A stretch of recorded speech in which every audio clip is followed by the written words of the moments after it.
What grades do you prefer to work with and why? I prefer work with high school kids. I think one of the reasons why I prefer with high school kids is because I don't have to deal with all the silliness that they have in middle school. Mm-hmm. So high school is my preference of my choice of preference to work with students. Okay. Specifically, what grades? Basically, no, I don't like too many eighth graders, ninth graders, they usually act like eighth graders from the previous years. So I prefer working with kids 11 and 12. Okay. That's my preference, being that I find them a little bit more mature than the ninth and tenth grade. What grades do you prefer teaching and why? So this year I'm teaching grades 9, 10, 11, and 12. So I see this spread, and I haven't taught ninth in a while, so it has been nice to teach the younger kids. They are maybe less jaded, not as tired of high school yet as the older grades, but I love teaching statistics and AP statistics, and those are for the older grades. So I guess I like each age for certain reasons. The ninth graders are a little more enthusiastic, and the older kids can do a little more advanced work and need a little bit less support sometimes. Okay, good. That brings us to the second question around what grade do you see maturity in kids? And since you already answered that, do you think the same goes for both boys and girls? No, I think you start seeing a lot of maturity with, and it depends on what student, it depends on a lot of students. I see kids that are in the ninth grade that are more mature than kids in the 10th, 11, and 12. But I see a lot of the kids' maturity during 11 and 12 grade preferably. And I think the girls mature a lot faster than the boys, definitely a lot faster. Because boys take a little longer to mature, right? Because they still doing some silliness that they oftentimes they try to pull compared to the girls. Okay. Still waiting for that. I feel like you see a definite progression. Sometimes ninth graders are quiet and following the rules and sort of come off as mature, but I definitely see a progression. By the time kids are seniors, they are ready to be not living in the confines of high school with the bell ringing, with do your homework and being told what to do. They're ready to kind of move on. So I guess by junior year, most students have a level of maturity and they're thinking forward about college and their grades, and so. But I see a maturity progress every year. So. And you said that you noticed a sort of like difference between the grades, that it may not always stay consistent. Yep. Do you think it stays consistent within gender? No. Are you asking, is one gender more mature? Yeah, as you notice the rates in the grades. Yep. I feel like they're different, and maybe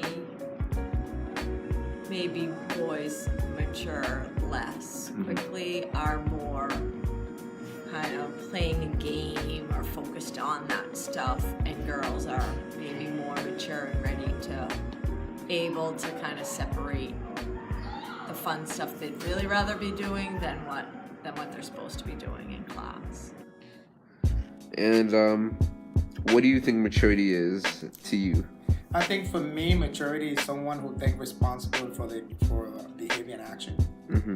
Someone, person that could reflect back and see where they're wrong, where they made a mistake, and correct that and bring correction to it. Based on what you told me, like, what can you sum up as like the base maturity for, like, is a student mature or not? What do you determine what mature is? I mean, that's like a vague question. I feel like mature is taking responsibility for oneself, and in terms of like as a teacher, it's taking responsibility for your own learning and saying, I don't understand this, I'm gonna get help, I'm gonna work through it. I'm gonna take ownership if I didn't do an assignment or I failed something. I'm gonna take my part of the responsibility versus saying, you didn't teach me, or I didn't, it's too hard for me, I can't do it, and making excuses. So I feel like that level of maturity is like owning your stuff. What gender do you think is more prone to peer pressure and why? You know, you know what gender? I think that depends. You know, oftentimes, you know, I think that I would want to believe that the boys are more prone to peer pressure than most girls, because usually, you know, from my experience in terms of having my own kids, it seemed like the girls are a little bit more independent than boys are. Mm-hmm. And they seem to, you know, float with their own, you know, rock their own boat. So. I feel like socially, maybe girls, but I do feel like right now I'm thinking of groups of 10th grade boys that I have that are very, you know, about like razzing each other and, you know, have to be cool, I sense, to stay in that kind of group. So I definitely feel it more, but maybe that's just the boys I happen to have, or this group of boys. And do you think home training has anything to do with that? You know, I think that you know, I think home and schools, home is very important, because I think that if you have a strong upbringing in terms of yes, behaviorally, I think it helped a lot with when you when in school. But I think that the only way, the important thing is that school and home needs to be in close communication, because that definitely, if you have both home and school communication, you find that behavior is improved in terms of acting out. Nature versus nurture. Absolutely. And, you know, yeah, kids come with a certain set of values and background, and some kids have, you know, been exposed to books and thinking and critical thinking their whole lives, and other kids, you know. Okay. And then in terms of student independence, when do you think that starts to show up in students? What grade? You know, I think that's basically at the end of, I think at the 12th grade, with a lot of kids being that now they start thinking about what's going to happen the following year. Now they're no longer in high school. Some of them have to go into the work world. Some of them are going to college. So I think that they start seeing that, you know what, now I need to start getting my life together and start doing something for me, and start thinking about what's my next step. I feel like juniors this year display the most independence, and I feel like they're growing up. They've been through 9th grade, 10th grade, and now they're kind of independent, ready to start thinking of things. And seniors sometimes backslide and don't do things, and then kind of need a lot of reminders again, because they get overwhelmed by all of their senior things. Mm-hmm. And flipping the script just a little bit, when did you personally start to experience maturity? I think at 50 probably. I think I started experiencing maturity, I think at 21, 22. Mm-hmm. And part of it is because I was forced, because by 21 I had a daughter. Mm-hmm. So I think I was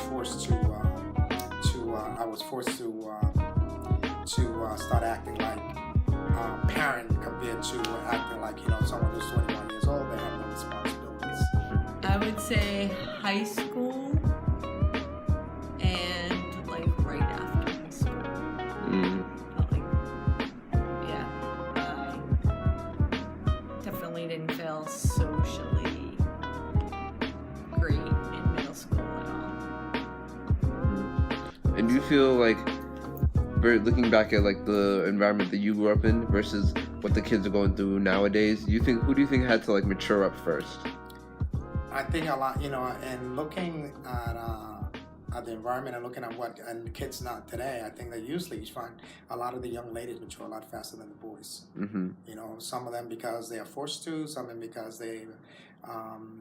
they have other responsibility. And then also, some of them are working compared to, if you look at the teenage today, you find more young ladies working than the guys. And that I was constantly asking a lot of kids, how come you don't want to work? Oh, I have something else to do. I have to go ahead with my boys. Mm-hmm. So I think the girls are maturing a lot faster than the boys. The current generation has a lot more parental involvement and guidance. The phrase helicopter parents for parents that are super involved and also see like our parenting as a reflection on us. Like my parents of my parents' generation just raised us, and that was their job, but they didn't have to be our friend and confidant. And so I feel like kids now have a lot more parental involvement, parents doing a lot for them, getting them involved in activities.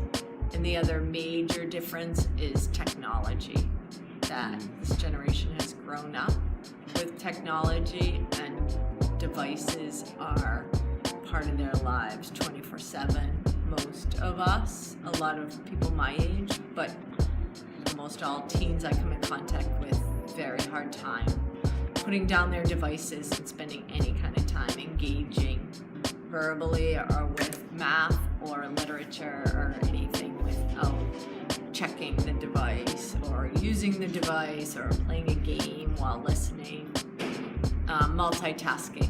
And I don't think we can successfully multitask. So it worries me as a teacher, but I don't know where it's gonna end up. Yeah. And when did you graduate high school? Oh my God, 1974. Wow. 1974. I can't believe it. It seemed like it was only yesterday. Yeah.